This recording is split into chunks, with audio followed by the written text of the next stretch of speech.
Golden globe പര്യടനത്തിനിടെയുണ്ടായ അപകടത്തിനു ശേഷവും കടലിനെ ഭയക്കുന്നില്ലെന്ന് അഭിലാഷ് ടോമി. ചികിത്സയ്ക്ക് ശേഷം ഡൽഹിയിൽ തിരിച്ചെത്തിയപ്പോഴായിരുന്നു അഭിലാഷ് ടോമിയുടെ പ്രതികരണം. പൂർണ്ണ ആരോഗ്യസ്ഥിതി വീണ്ടെടുക്കുമ്പോൾ വീണ്ടും സമുദ്ര പര്യടനത്തിന് തിരിക്കുന്ന കാര്യം ആലോചിക്കുമെന്നും അഭിലാഷ് മീഡിയ വണ്ണിന് നൽകിയ അഭിമുഖത്തിൽ പറഞ്ഞു.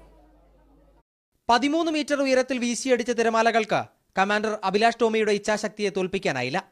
ബോട്ട് തകർന്ന് കടലിലകപ്പെട്ട 3 ദിവസങ്ങളിലും പ്രതീക്ഷകളാണ് നയിച്ചത്. ഒരു നോക്ക്ഡൗൺ ഉണ്ടായിരുന്നു, അതിനകത്ത് എൻ്റെ മിഷൻ ബൂം ഒടിഞ്ഞു. പിന്നെ രണ്ടാമത്തെ നോക്ക്ഡൗണിലാണ് എനിക്ക് പരിക്കേറ്റത്. എൻ്റെ നട്ടെല്ല് ഒടിഞ്ഞായിരുന്നു. എനിക്കപ്പോൾ അറിയത്തില്ലായിരുന്നു നട്ടെല്ല് ഒടിഞ്ഞെന്ന്. അത് കഴിഞ്ഞിട്ട് എനിക്ക് എഴുന്നേറ്റ് നിൽക്കാൻ പ്രശ്നമുണ്ടായിരുന്നു. നീസ് വീക്കാകുമായിരുന്നു, ഞാനങ്ങ് വീഴുമായിരുന്നു. ഒരു കോൺഫിഡൻസ് ആണ് എന്നെ ഏതായാലും 100 ദിവസമായാലും എന്നെ ആരെങ്കിലും രക്ഷിക്കാൻ വരുമെന്ന്, ഞാൻ രക്ഷപ്പെടുമെന്ന്. എൻ്റെ മാനസിക സ്ഥിതിയും അങ്ങനെ തന്നെയായിരുന്നു. ഞാൻ ഒരു നെഗറ്റീവ് തോട്ടം വരാൻ സമ്മതിച്ചില്ല. അപകടത്തിൽപ്പെടും വരെയും മത്സരത്തിൽ 3-ാം സ്ഥാനത്തായിരുന്നു കമാൻഡർ അഭിലാഷ്. ഇന്ത്യയോടൊപ്പം വിവിധ രാജ്യങ്ങൾ കൈകോർത്താണ് രക്ഷാപ്രവർത്തനം സാധ്യമായത്.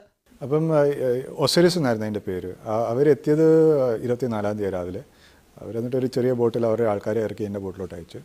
അവരെന്നിട്ട് ബോട്ടിൽ കയറി വന്നിട്ട് ചോദിച്ചു, ക്യാൻ വി കം ഇൻസൈഡ്? അപ്പം ഞാൻ പറഞ്ഞു പ്ലീസ്. അവർ വന്നപ്പോൾ ഞാൻ പറഞ്ഞു, you are like angels to me.